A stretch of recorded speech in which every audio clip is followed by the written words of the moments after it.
Thank you for everyone for joining this edition of Game Changers, the podcast, which is a forum that I host to highlight the journey and success of friends and colleagues who share the same passion as myself for healthcare technology. Today, I bring to you Alan Rencher, who is a good friend and colleague of mine. He's the CTO at Schein 1. I'll let him formally introduce himself. Without further ado, Alan, go ahead. Please tell us about yourself. It's great to be here, Roy. Thank you for inviting me. I consider it a great honor to participate here. As Roy mentioned, we have done business together in the past. Roy's a man of integrity and honesty, and we did some great things together in the past, and we still work together occasionally. It's great to be on here. As Roy mentioned, I'm the Chief Technology Officer of Schein 1. We are the largest dental software company in the world. We make practice management software, dental analytics software, patient communication software. We do a whole bunch of stuff with revenue cycle management. That's a fancy way of saying when you go to the dentist, how do you pay, how your insurance is submitted and claims are made, and ERAs and exclamation of benefits, and there's a whole bunch of stuff that happens there. We also do business in a lot of other countries in the United Kingdom, Canada, Italy, Spain, a little bit in Portugal, Austria, New Zealand, Australia, the list goes on. I'm probably forgetting some. I apologize for that. So Schein 1 is a joint venture between two companies. Schein Inc., which is the largest dental supply and equipment vendor and supplier in the world. And then also a company called Internet Brands. And Internet Brands does all kinds of stuff with online properties and lead generation, primarily in the medical and pharma space. And that's interesting because when you bundle practice management software with dental supplies and dental equipment, it's kind of a winning proposition. You get it all in one place. And that's what we do. We have a very large number of software engineers, support people, and all the things that go into running a software company from an operational and a product development perspective. So that's briefly what I do all day, Roy. Hope that answers your question. Yeah, I guess that's the short version of it. Obviously, I know your role is very broad, obviously, because we've worked together with you and some of your teams. So let's start from the very beginning. What really inspired your progression going into the technology space and becoming the CTO of one of the world's largest technology organizations in the medical and dental space? Yeah, great question. It's kind of a long journey, an interesting one, and it starts with a lot of curiosity in technical things. And I grew up not far from where you are. My dad was an Air Force officer, and we lived in lots of different places, but went to high school and college predominantly in Virginia on the East Coast. Back in the 80s, when I was a young, strapping man, I was really interested in all things technical. So how machines worked, how cars worked, how engines worked, how jet engines worked, how guidance systems in airplanes work, how guidance systems in ordnance and weapons work. I thought it was just fascinated that, the heat seeker on a missile worked, that it could actually track heat sources without a human telling it what to do. And those things just seemed like magic to me at the time. And that spawned a curiosity, and that curiosity caused me to study mechanical engineering. And I hold a 2-year degree in that. And I had a very interesting experience where I actually had an internship doing mechanical engineering work. And it's kind of fun to talk about. It was a foundational experience in my life. So I get this highly sought after internship. It was at the NASA Langley Research Center. That's a division of the National Air and Space Administration in Hampton, Virginia. And the first day in there, the guy I was partnered up with had a giant blackboard, and it had just thousands of little symbols that built out an equation that described and governed the sound that comes off of a helicopter blade. This individual had, I think, 3 or 4 PhDs in physics, environmental science, a whole bunch of other stuff, super intelligent guy. And he'd worked on this equation for many years. And he said, okay, now we're going to write a program. And that program's going to simulate all this stuff. And in those days, they would turn on the wind tunnel, and it would cost hundreds of thousands of dollars an hour to run the wind tunnel. So they were trying to figure out how to simulate that with software. And they thought that they could do it much more cost effectively. And so I worked on that for a time, and I very quickly decided that I did not want to do aerospace or mechanical engineering. I remember looking at that equation and thinking, holy mackerel, I don't know if I'm going to make it through the next hour, let alone like a day, let alone a month, let alone a career. But I thought the programming was just amazing. It was fascinating. Well, I'll bet. Yeah, it was pretty cool. So go back to school, change my major, computer science, programming, Unix programming, Windows programming, Linux programming, and web programming, the list goes on. And I worked on a whole bunch of different things, lots of different places, and I figured out that I didn't like working for bad leaders. I realized if you work for somebody who's a bad leader, it's not very fun. And so um, necessity is the mother of invention. And so I invented myself as a dev lead. Like, okay, I'll be in charge of the software team. Sounds cool. And I had all these crazy ideas in my head about how you should run a good engineering team, good software engineering team. So I did and had success doing that. And one thing led to another. And before you knew it, I was asked to lead a very large group of people. And I did that for a time and enjoyed it. And then I kind of became a little bit irritated and frustrated with bad architecture and bad design. And so I said, well, how hard is this? Let's figure this out. And so I started doing software architecture and then doing big system enterprise architecture, TOGAF. And, we don't talk about TOGAF much anymore, but that really exposed me to big systems thinking, big concurrency problems, and worked on some of the very largest in the world. And did that, was then asked to be a C-level person at a publishing company, did that, was asked and applied for and did that at some relatively large organizations over the years. And now I find myself recruited to be here at Henry Schein One. I've been here almost 4 years and here we are. And at the end of the day, the things that got me to my career were where I am in my career were really good mentors who deserve a lot of credit and a lot of hard work. To be honest with you, Roy, this will sound bad, but a lot of good luck. Sometimes luck helps and right place, right time kind of thing. So I'm speaking in generalities, but that's how I've gotten where I'm at today. And I have an extremely supportive spouse and very, very supportive children and very supportive parents and siblings and great mentors and friends and colleagues. And that's how we got here. I wish I was some amazingly intelligent and wonderful person who could stand up and tell you how wonderful and smart I am, but unfortunately that doesn't have much to do with it. And it's probably not very true. I think you're being modest, of course. Obviously, I've known you for pretty much most of your time while you've been at Henry Schein, so almost 4 years. So we've had a chance to interact and spend time. So I know a lot about you as far as your personality. So everything you just said makes a lot of sense. You're not the type of person that will accept the status quo. If you see something wrong, you're going to either try to change it or fix it. I mean, and that's something I've always recognized within yourself, and I was always happy to see that. So definitely, you've done some great things and will continue to do great things.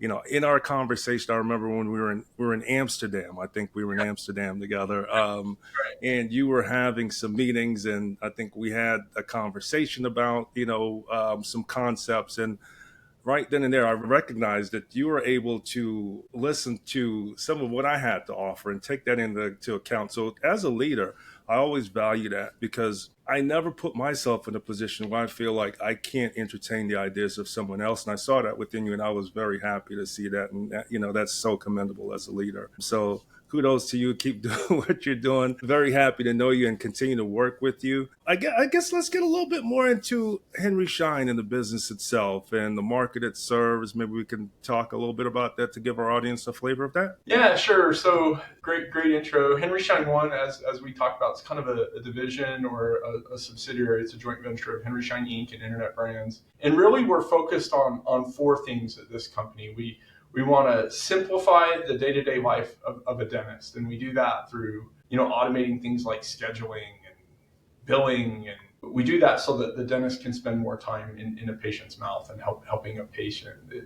The second thing we really spend a lot of time doing is we want to embed everything in the practice management software. So in recent times, and even to some extent today, in dental, there's the practice management system, which is kind of the core of the onion. And then there's all these little things bolted onto the side, and there's this whole third-party ecosystem that works in there. And we're an open platform, so we allow them to integrate. But we're also implementing many of those things native in the practice management software. We've done a huge amount of research that suggests that that's the place to do it, and we're doubling down on that. So we're centralizing things. The third thing, that kind of concept that we push forward, is we want to give full access of the doctor and the dentist to their own data. And we can do that through providing access via APIs and other things. But more importantly, we provide analytics tools that help them understand their revenue, their patient care. And, data is kind of something that sets us free. It's the facts set us free. And so that's a third thing that we're really focused on. And then finally, we care a lot about patient experience. We're really focused on patient experience and helping our patients have a smooth transition into the dental office and a smooth transition out. And we do that with, customized treatment plans, patient communications, online scheduling. We've even launched products recently. We have an integration with Google Reserve, where when you go to, Google Maps and type in dentist near me, you can schedule the appointment right there, directly integrated into our practice software from Google. And then, that whole funny thing where you show up with your card, your insurance card, and you put it on the table, they make a photocopy, all that stuff. We've automated that. You snap a picture on your phone of your insurance card and your driver's license, and AI pulls all the information out, and it goes and gets you pre-approved ahead of time. And that's native in our software. And so those are the four kinds of things that we do. But at the end of the day, it's really about better health outcomes. One of the things our kind of parent company's chairman and CEO, Mr. Stan Bergman, talks a lot about, and we had our board meeting last week, I had a chance to spend some time with him, is this important tie between oral health and overall good health. And there's all kinds of science out there that I won't attempt to remember and regurgitate for you that proves that that's true. But if you think about it, healthy people have a healthy mouth. And there's a reason for that. So an interesting personal aside that maybe we care about or maybe we don't, but I'll share. Many, many years ago, as a very young person, I was a missionary for my church. And I was down in Brazil. And Brazil is a wonderful place. Love spending time there. But one of the things that made me really sad there was seeing the oral hygiene and lots of people missing teeth. Very young people. It was actually quite shocking. Here in the United States and the Western world, we have very good oral care for the most part. And people that don't take care of their mouth or can't take care of their mouth because of poverty or other things, it leads to bad health outcomes overall and a lot of misery and pain. And, Roy, you and I, we live in the United States. We're both probably relatively well off and been blessed and living a great life. And we don't have food insecurity, so we get plenty to eat. But every time you take a bite of something, you don't think about it. But imagine having just massive pain every time you take a bite of something. And that's how these people live. And it's actually really sad. Our goal is to improve oral health overall. And maybe it's a stretch to say I work on software that does that, but it's one of the reasons I work here, and it's something I care quite a bit about. So overall, that's kind of what we do as a company. And, we're a company. We're here to make money. Let's be upfront about that. But we also care quite a bit about our mission to improve the lives of our patients and the doctors that we serve. And that's an important point. We serve them. We're here to help them and make the place where we live better and our communities better. And maybe that's what you're looking for. Maybe it's not. And no, for the personal aside to Alan's adventure down in Brazil in the 90s, but there you go. I'm sure it was a good trip. So, I mean, that's excellent. I was actually going to go there because there is a huge correlation between overall health and oral hygiene. I mean, a lot of folks don't know that, but the healthier your mouth is, the better chance you have to fight disease and just be healthy overall. So thank you for pointing that out. I think that's so important to share it with folks. So very happy to see that yourself and Henry Schein is evangelizing that mission around dental health and just overall health. So happy to see that you're a part of that. So tell me a little bit about what sets Henry Schein apart from other organizations like itself in the industry. I know obviously your mission, but what else can you share? Leader here in the United States and in several of the countries I mentioned earlier. And with that market leadership comes a stewardship and a responsibility. And so I'd say one of the things that sets us apart is we do the right thing for the doctors and for the organizations we serve. And we do that because we are the market leader and because we have that responsibility. So when you have 30,000 dentist offices that use Dentrix, and you have another nearly 6,000 that use the largest online web practice management software in dental, that's a lot of patients. That's a lot of doctors. And so we have this stewardship that we take very, very seriously. Software is an interesting thing. A lot of people have this idea that you can just, hey, there's a bunch of programmers in the back room. you throw pizza and some Red Bull in there and software comes out the other door. And, dental is a highly regulated industry.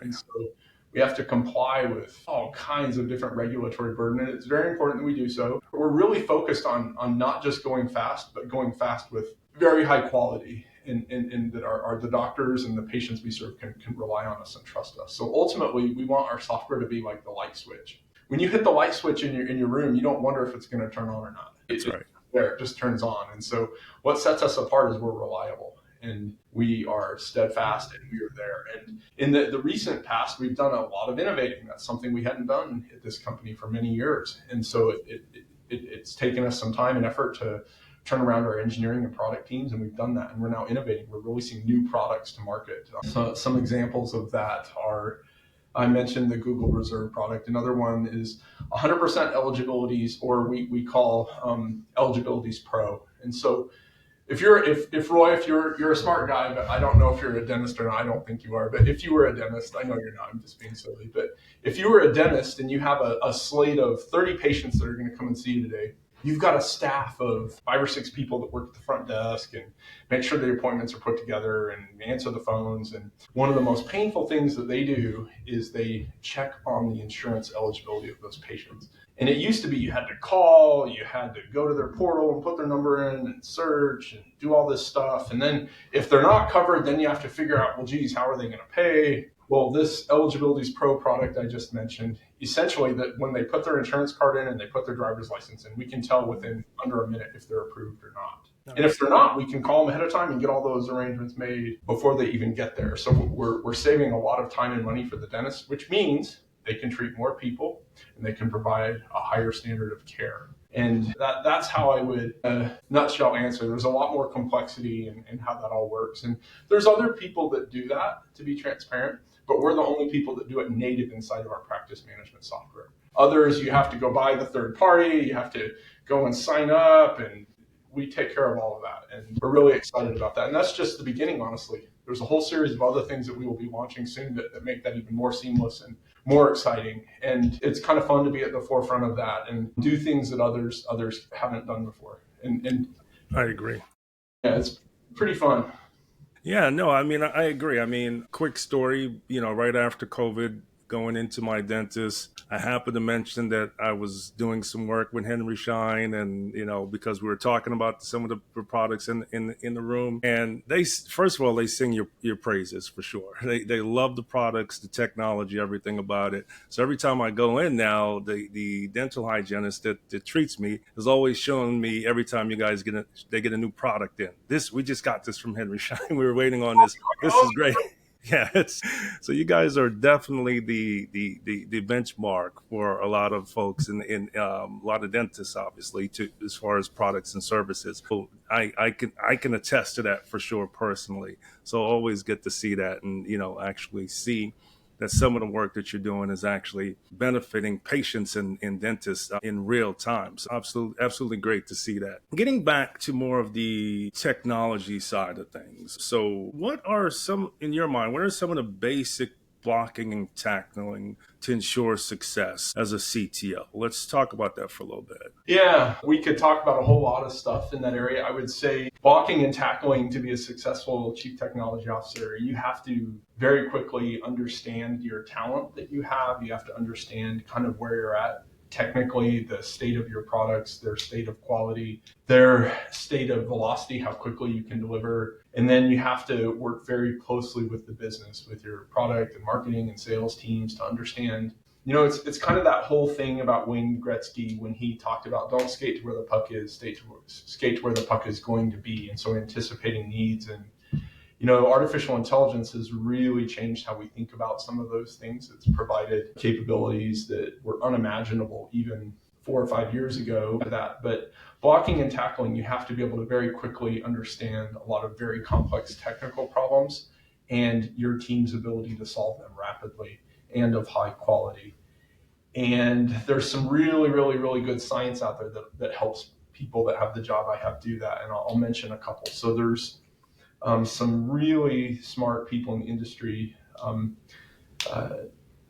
that have come up with the secret or the kind of blueprint to high performing software teams. So there's this concept of, there was a very, very important book that was written, I guess it's been about 8 or 10 years ago, that talks through what are called the accelerate metrics, or they're sometimes referred to as DORA metrics. And it's all about repeatable delivery in an automated way. And you measure how quickly your teams are delivering. You measure, the frequency that things go wrong, the change failure rate, and then you measure your time to restore, how quickly you can recover from that. And those DORA or accelerate metrics are really what elite software teams are predicated or built on. There's a lot of debate in the industry about that. Oh, well, that's true if you don't care about people, and that's true if you just want to make a software machine that eats up people's lives. And the truth is you can have high performing software teams and happy employees, and we do both here. We have very, very committed and very happy employees. But I would say, for those that want to be a chief technology officer, be careful what you wish for, because it can be a hard job a lot of the time. But it's a very rewarding job to see people and your products succeed and to see your customers succeed. So blocking and tackling, strong technical skill, good leadership acumen, ability to recognize talent, the ability to solve very complex people and technology problems. We're talking really high level. On any one of those, Roy, we could talk for many, many hours, but I would say those are at the highest level the things that you need to have to succeed. The average tenure, Roy, for a chief technology officer at a software company is 18 months. And there's a reason for that. It's a tough job. There's a massive amount of pressure on you to deliver, and to deliver of high quality, and to keep I work for a publicly traded company, so we have to keep our customers and our shareholders happy, which you can do. It's very possible. We do it here. Long answer to your question, but that's what I would say some of the basics are. No, that's great, and thank you for sharing that with us. So obviously, 18 months is the normal life cycle. So you've already exceeded that, obviously. So that's good to see. So you're performing beyond the norm. So I do know in your past that you did spend some time as a CIO. So, and this is obviously off script, but can you share a little bit about the differences between your CTO role and what you did as a CIO, and kind of explain to people which job, is harder? Get a little bit about that. So happy to talk about it, Roy, but I'll just tell you that this is my opinion, and there will be people who hear this or watch this that have a different opinion, and I respect their opinion. So I'll say it this way: having been a chief information officer and now been a chief technology officer twice, a chief information officer typically, not always, and there's going to be people that want to argue this, typically is focused on IT stuff, information technology things. So keeping the Exchange servers going, keeping Office 365 running, making sure the help desk operates efficiently and effectively, making sure that your network's up and working, making sure that your ERP systems are integrated correctly. And those are all very important things. Those are mission critical business impact, high business impact things that have to happen. That's typically, not always, but typically what a CIO does. In some large organizations, CIOs do run software teams. So that's sometimes part of their skill set. Having done that at other places, I've done that a couple times as well. And software development was a very small part of the focus. I had that role. It was part of the focus, but it was a very small part. A chief technology officer typically is focused on product development. So building software and technology products. So large software teams, lots of new product development, tech debt, fixing bugs, complying with regulatory compliance. And yes, CIOs do have that responsibility sometimes too. But the difference is, at the highest level, a CIO is focused on operating things and maybe creating things sometimes, and the CTO is focused primarily on creating things and operating things. And in my responsibility now, I'm also responsible for our IT infrastructure. And so I kind of get to wear both hats here. I'm an extremely talented director of IT that runs that and does a very good job, and I don't think a lot about that. Another kind of wild card here that's emerged in the last few years is the concept of information security. It's super important. We do that very well here. It's something we spend a lot of energy and time focusing on. The CISO at our company does report to me here. Typically, a CISO would not report to a CIO. And yes, there will be people listening who say, well, one does for me, and that's totally true. It could happen, but it's atypical. It doesn't. Based on my experience, I haven't seen it. Great respect for CIOs. I used to be one, have many friends that have that role and excel at it, and have great respect for them. But in my opinion, Roy, and you will likely have people who want to argue about that, but that's my perspective. No, makes sense, and thank you for sharing your perspective on it. I think it is very valid. It is pretty close to what I've seen in the past. I've worked with a lot of CIOs and CTOs at Fortune 500 companies over the years. It's pretty close to what I've seen in the past. So I completely understand and agree with most of what you said there. So let's talk a little bit about partnerships and, what's your experiences with having a winning partnership. In my mind, partnerships start with trust and respect. I think those are two of the key factors. So give me your opinion.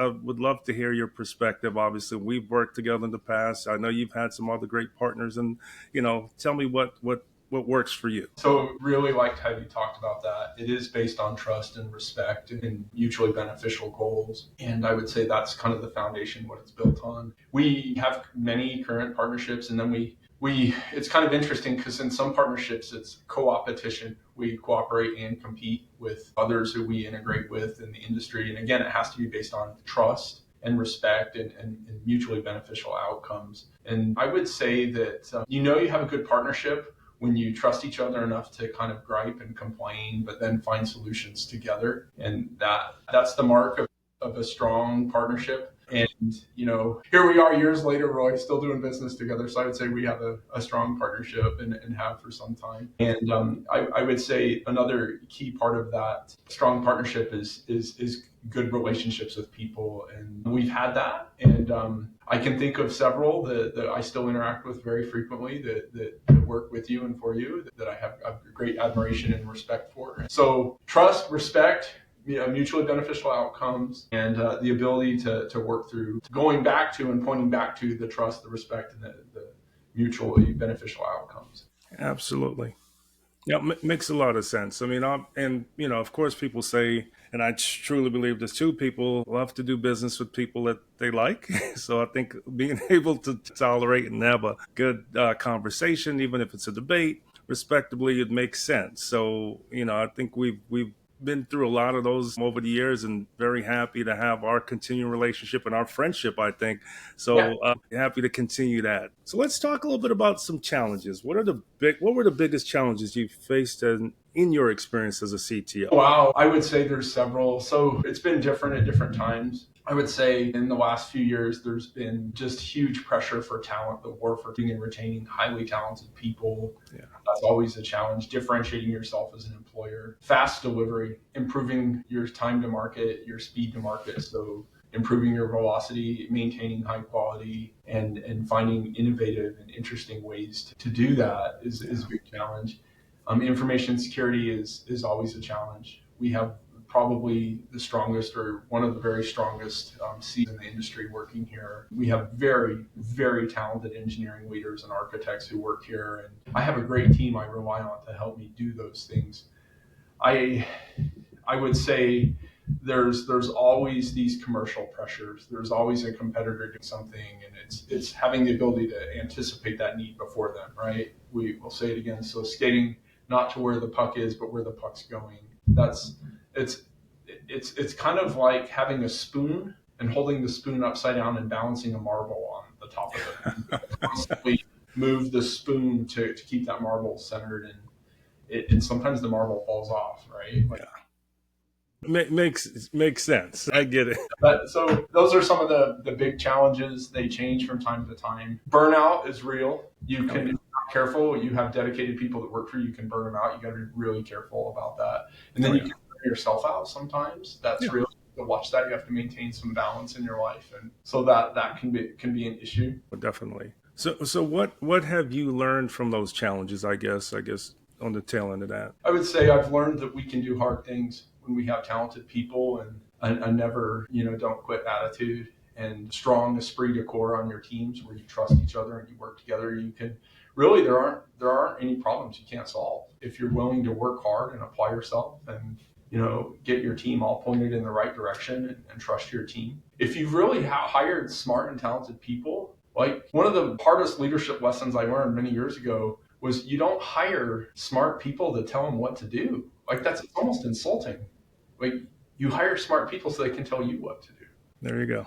And it might be a controversial statement, but it's proven true in my career many, many, many times. I agree. I mean, that's kind of how I lead as well. The folks that have been the most successful for me that I've worked with and worked for me have been the ones that, actually have learned a lot from myself. So I coach and mentor them, but I'm learning a lot from them as we move forward in our relationships, as we build out with clients and things like that. So very happy to hear that on your side. And I know for a fact you guys have very talented teams there, and it's a very talented organization. I've worked with you guys for many, many years. So how does Henry Schein actually identify target markets, and what strategies are you guys using to reach and engage your customers? Is a great question that could be answered in 3 or 4 different ways. So we do a lot of analysis on market trends. We interview thousands and thousands of dentists every year. And what are their pain points? What if, questions, what if, what if, what if?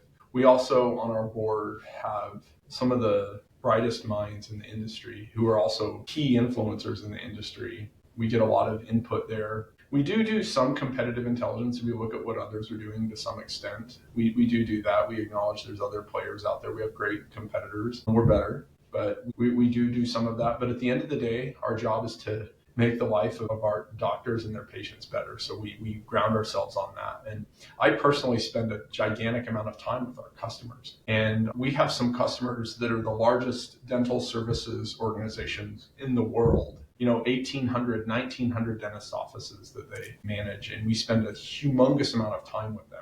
And I personally get into the detail. When they have software issues, I get in and look at the issues with the team and our customers, and we troubleshoot them together and work through them together. And when you do that for long enough, you get a really good sense and pulse on what's happening in the industry. And in dental, there's this notion of a solo dentist or a small practice that's, Susie the dentist that has one office in a small town somewhere. And we have tens of thousands of those customers, and we admire them and respect them, and we have a long partnership with them. And then we also service kind of the mid-size where they're, a small DSO, a dental services organization that maybe has 40 or 50 or 60 offices. And then there's the really, really, really large ones that have over 1,000. And we service all three, but we spend a lot of time with all three. And that's where we really get the most of our insights, spending time with actual customers, listening to their pain points, listening to their success stories, listening to how they run their business. At the end of the day, if you're, Roy, if you've got a brother, we'll pretend his name is Billy, and Billy's a dentist, and he has an office or two in a small town somewhere. He's not just a dentist, he's the care provider and an important figure in his community. That's right.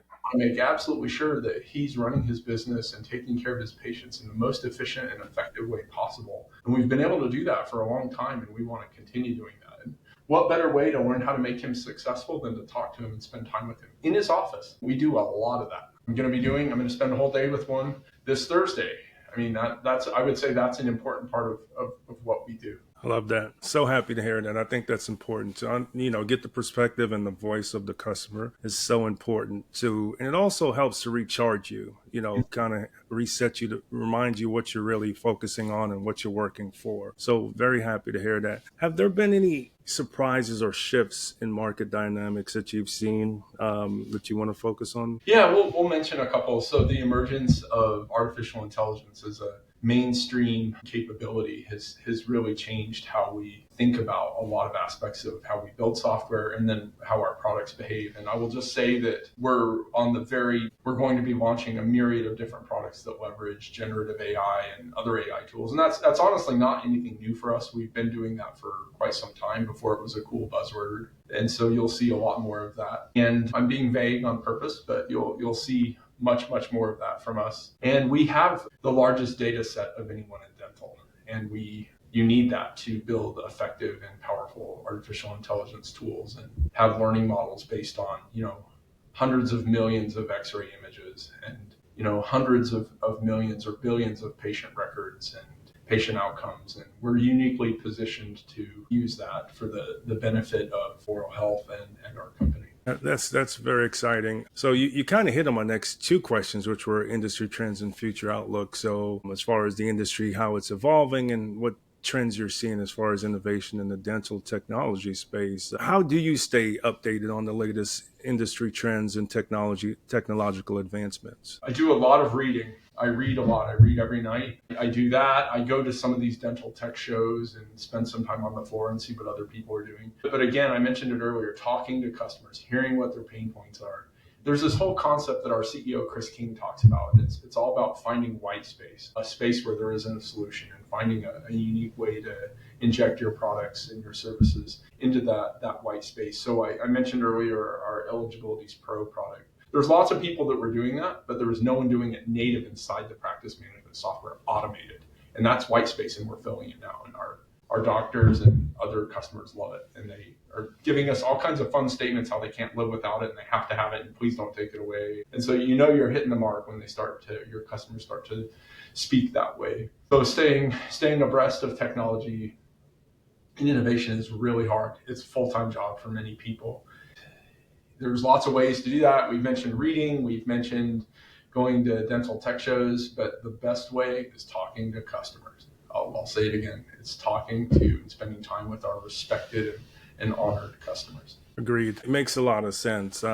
So very happy to see a lot of the work that you guys are doing. You serve a very important part of our community that helps to make people and keep them healthy. But going back to you personally, is there anything you wish you had known or something you would have done differently when you started into your IT journey? Oh, wow. If I could get in a time machine, if I had a DeLorean parked out back, Roy, with a flux capacitor on it, and I could jump in there and go back in time to early in my career, I would tell the young Alan to be patient. I would tell the young Alan to not get worked up about things, to forgive people, and there's no problem that can't be solved, and treat people with grace and work hard. Just work, work, work, work. Talk to people, be patient with people, work, work, work is what I would tell the young Alan. But since I don't have the benefit of a DeLorean with a flux capacitor, maybe you do, Roy. I don't know. I haven't seen you drive. You must be tall and fit in it, but I would tell you, Roy, for those that don't know, Roy's really tall. I'm 6'5", and I think Roy's got a couple inches on me. So Roy's. Yeah, I'm up there. I would tell the young Alan, the advice I would give him would just be to work really hard and be reasonable with people. And even when people are after you or insult you or treat you poorly, it's not worth it. Move on. Don't sweat. Move on. Most people out there are actually pretty good people and they want to do the right thing. There's very, very few people that don't. And honestly, if you run into those folks, it's not worth your time. Keep on moving, keep working hard. And when you're honest in this country and you work hard and you don't quit, you're going to make it. You will. Agreed. Roy, I don't come from an affluent family. I don't come from a family with a silver spoon. I wish I did, but I don't. Same here. So I think that's kind of why we get along so well. So would you say young Alan would be, did you hit the mark, exceed the mark for young Alan? What young Alan was going after? I would say that I feel very fortunate and very blessed to be where I'm at. I would just answer it that way. And I owe that to great mentors and a very supporting spouse and supporting kids and supporting siblings and great mentors and partners in the industry, Roy, like yourself. Hey, thank you. I always appreciate the partnership, the friendship, and learning a lot from you over the years. This has been fantastic. I know you're a busy guy and you got to get back to your day-to-day stuff. I want to say thank you personally, Alan, for joining us today and providing us with some insights as far as what you do and what kind of makes up your role and what you stand for. I really appreciate it. Anything else you want to leave us with before you head out today? Just a big thank you, Roy. I'm honored that you would trust me to be on, and I feel very fortunate to be where I'm at, and gonna go get it. Gonna go work hard, and happy day and hard work out there to all of your listeners. Hey, thank you. Thanks so much, Alan. We'll talk soon. You take care. Bye now. Bye-bye.